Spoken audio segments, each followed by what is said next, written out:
One of the benefits of splitting the hive is that it gives the bees more space. If they get overcrowded, they're more likely to swarm.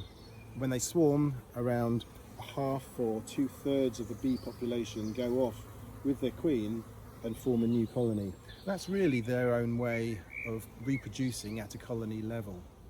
We knew from the beginning that our hive was very active, and that was one of the reasons that we chose to split fairly early in the season. We were so focused on the second hive and whether we'd get a new queen established that we neglected to look at the first hive for 2 or 3 weeks after the split. And by the time we opened that up to do an inspection, we realized the bees had run out of space again. They'd formed new swarm cells, so we're clearly getting ready to swarm. We gave them some more room and removed the swarm cells, but we were too late.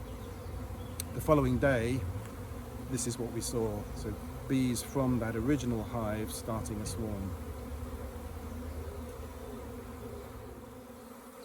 When a swarm forms, they usually settle somewhere while scout bees go off and find a new home for them. Luckily, they chose to settle in a hedge in our own garden, so we thought our luck was in. A swarm is a pretty exciting thing to see close up.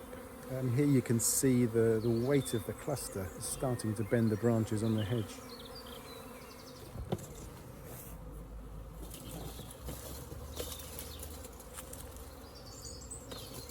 We got the cluster into a box, well, most of them, thinking that we're on our way to a third colony. So long as you get the queen in the box, any bees that you miss will then follow.